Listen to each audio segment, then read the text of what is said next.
Bonjour les amis, bonsoir selon l'heure à laquelle vous allez regarder cette vidéo. Aujourd'hui, je viens vous parler du Mali, de notre belle terre africaine du Mali. Et vous allez me demander, mais qu'est-ce que Musk fait là? Qu'est-ce que Trump fait là?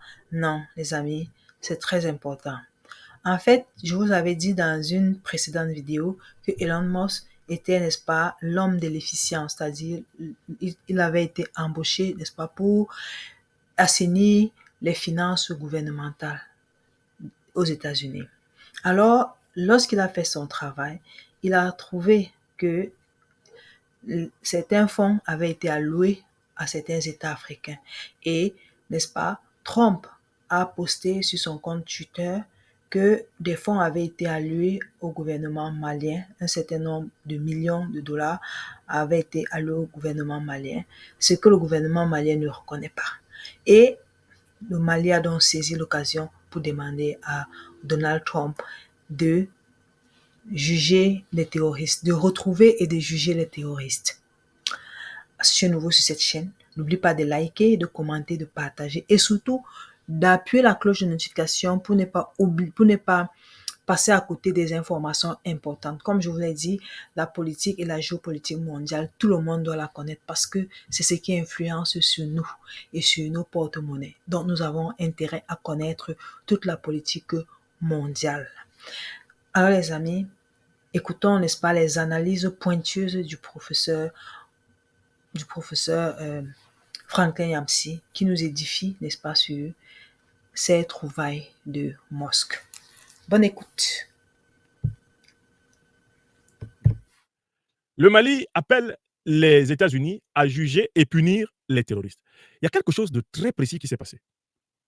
Dans un post sur Twitter du président Trump, il a aligné toutes les dépenses qui avaient été faites par l'agence américaine d'aide au développement appelée USAID. Et dans l'une des lignes budgétaires, il était écrit que plus de 14 millions de dollars ont été versés depuis plus de 2 ans à la République du Mali dans le cadre de la cohésion sociale. Voilà l'élément déclencheur qui a amené le pays du président Assimi Goïta, du Premier ministre Abdoulaye Maïga, le pays du ministre des Affaires étrangères, l'ambassadeur Abdoulaye Diop. C'est cela qui les a amenés, littéralement, à se poser la question au niveau du gouvernement malien. Mais à quel moment avons-nous perçu 14 millions de dollars de la part des États-Unis? Une enquête rapide auprès des ministères concernés par la coopération internationale, donc ministère de l'économie et des finances, ministère des Affaires étrangères, a permis d'établir que jamais le Mali n'a perçu une telle somme. Jamais le Mali n'a perçu les plus de 14 millions de dollars qui ont pourtant été publiés par le président Trump comme étant des dépenses effectuées par l'USAID pour la cause de la cohésion sociale au Mali. La grande question qui se pose maintenant est la suivante. Mais si le Mali n'a pas reçu les 14 millions et poussières de dollars, soit plus de 8 milliards de CFA, et si cet argent est sorti des États-Unis, des caisses des États-Unis, du Trésor américain, la question c'est où est allé cet argent? Eh bien, on a un premier indice sur la destination de cet argent. Il est donné par le document du président Trump lui-même sur sa page, Twitter. Le document dit que l'argent a été affecté à la cohésion sociale au Mali. Mais comme le gouvernement, comme l'État du Mali n'a pas perçu cet argent, d'autant plus qu'il avait pris ses distances avec les fonds américains, alors on doit considérer que l'argent a été versé à des organisations non gouvernementales. Est-ce que vous comprenez mon raisonnement? L'argent a bel et bien été versé, mais pas à l'État du Mali, pas au gouvernement du Mali. Donc l'argent a été versé à des personnes individuelles ou à des personnes morales, à des organisations, à des associations, à des entités non gouvernementales. La question, c'est qui sont les entités non gouvernementales? Les entités non gouvernementales, ce sont les associations. Les entités non gouvernementales, ce sont aussi les mouvements de rébellion. Les entités non gouvernementales, ce sont les sociétés de mercenaires et ce sont les organisations terroristes. Le deuxième indice qui permet de penser que cet argent a été versé aux organisations terroristes a été délivré par M. Elon Musk, qui est le chef de l'agence de l'efficience gouvernementale américaine, l'un des bras droits du président Donald Trump. Elon Musk a publié à son tour un billet pour dire que le Mali, à travers son ministre des Affaires étrangères, Abdoulaye Diop, demande une clarification sur l'usage qui a été fait des 14 millions de dollars supposément versés à l'État malien, mais que l'État malien n'a jamais vu. Et Elon Musk d'ajouter, le Mali s'inquiète de l'éventualité que cet argent ait servi aux organisations terroristes. Puisque De son côté, l'administration américaine n'a pas la preuve que l'argent a été donné à des organisations de la société civile. Donc voilà le deuxième indice qui prouve que ce qu'ils ont appelé cohésion sociale au Mali, ça rappelle la devise qu'on avait trouvée dans la villa de l'Union européenne, eh bien, à Niamey. Que disait la devise de la villa de l'Union européenne à Niamey? La paix, on peut l'éviter. Donc, l'USAID utilise l'argent public américain, a utilisé l'argent public américain pour entretenir la guerre, pour éviter la paix au Mali. Ce qu'ils appellent cohésion sociale au Mali, c'est exactement déstabilisation du Mali. Alors, le Mali demande aux États-Unis d'Amérique d'ouvrir une enquête sur les percepteurs, les receveurs de cet argent. Et cette demande, cette doléance a été bel et bien enregistrée par les autorités américaines. On va voir si elle va être, eh bien, si elle va être frappée d'un effet. Mais qu'est-ce que moi je voulais dire? Je voulais dire à nos autorités au Mali que ça ne doit pas s'arrêter là.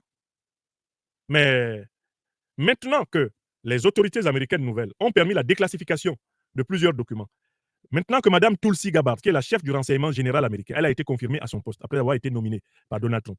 Maintenant que des officiels américains sous serment ont avoué que les fonds de l'USAID ont permis de financer Al-Qaïda et l'État islamique, c'est-à-dire des organisations qui ensanglantent le Mali, qui ensanglantent le Sahel, qui ensanglantent l'Afrique.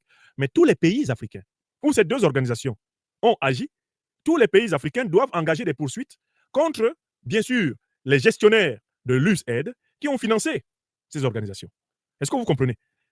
D'une part, le président Donald Trump et son gouvernement ont la responsabilité d'engager les poursuites contre ceux qui ont pris l'argent public américain pour le verser aux organisations terroristes, mais d'autre part, nos gouvernements, nos magistrats, nos systèmes judiciaires africains doivent aussi se saisir de cela, parce que c'est quand même des preuves officielles délivrées par les États-Unis. Donc, les magistrats maliens, les magistrats burkinabés, les magistrats nigériens, camerounais, nigérians, je cite les pays qui sont fortement frappés par le terrorisme. Mais ils doivent se saisir sans plus tarder des preuves américaines. Et notre association, l'Institut de l'Afrique des libertés, se tient à la disposition de tous les États qui souhaitent avoir des avocats africains prêts à ester devant la Cour internationale de justice, la Cour pénale internationale, toute juridiction internationale apte à recevoir les preuves américaines, les aveux américains, comme base pour constituer et des parties civiles et des procès en bonne et due forme et obtenir réparation. En un mot comme en mille, j'appelle nos dirigeants dans tous les pays africains, notamment ceux qui sont frappés par le terrorisme, à procéder à la juridicisation africaine, à tirer toutes les conséquences sur le plan judiciaire en Afrique, mais des révélations officielles américaines. Parce qu'on s'est moqué du Mali eh bien, dans la presse internationale France-africaine en août 2022, parce que le Mali avait demandé qu'une confrontation soit ouverte au Conseil de sécurité des Nations Unies à propos de ces accusations contre la France. On a entendu des gens qui disaient que le Mali mentait, le Mali disait tout et n'importe quoi, etc. C'est pour ça que j'ai écrit le livre qui a documenté le fait que non, on n'a pas de djihadistes en Afrique, c'est l'OTAN qui est derrière les terroristes.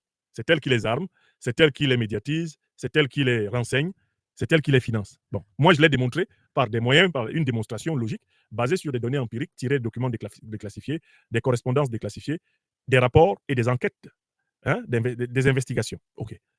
Mais maintenant, il y a quand même suffisamment de moyens pour que les tribunaux du Cameroun, pays frappé par Boko Haram, du Nigeria, pays frappé par Boko Haram, du Tchad, pays frappé par Boko Haram, du Niger, pays frappé par Al-Qaïda, l'État islamique, du Mali, du Burkina. Il y a assez d'éléments pour que ces tribunaux se saisissent de tout ça. On doit se saisir des déclarations de Tulsi Gabbard, on doit se saisir des déclarations d'Elon Musk, on doit se saisir même des déclarations du président Donald Trump, qui est quand même le chef de l'État américain, de la Fédération américaine. Toutes ces déclarations sont des pièces à conviction. Alors, vous reconnaissez que votre État, et vous en assurez la continuité de gouvernement de gestion, a financé Al-Qaïda et l'État islamique, Al-Qaïda et l'État islamique qui sont coupables d'ensanglantement, de massacres, etc. à travers le Sahel, l'Afrique. Même jusqu'au Mozambique, on retrouve les membres d'Al-Qaïda et de l'État islamique. Bon, écoutez, venez voir les conséquences et vous devez payer. Et c'est important donc qu'au même moment où, comme le Mali le fait, on demande au président Donald Trump d'ouvrir le procès du financement du terrorisme par les États-Unis d'Amérique, mais il faut que nous, Africains, nous ouvrions les procès du financement du terrorisme par les grandes puissances occidentales dans les juridictions africaines. C'est trop facile que ça se passe toujours ailleurs, que ce soit toujours les autres qui doivent juger. Nous sommes au XXIe siècle, à une époque où l'Afrique doit juger elle aussi, à une époque où l'Afrique doit juger elle-même. Une époque où l'Afrique doit juger elle-même. Et c'est vraiment ce que je voulais faire entendre ici, afin que nul n'en ignore.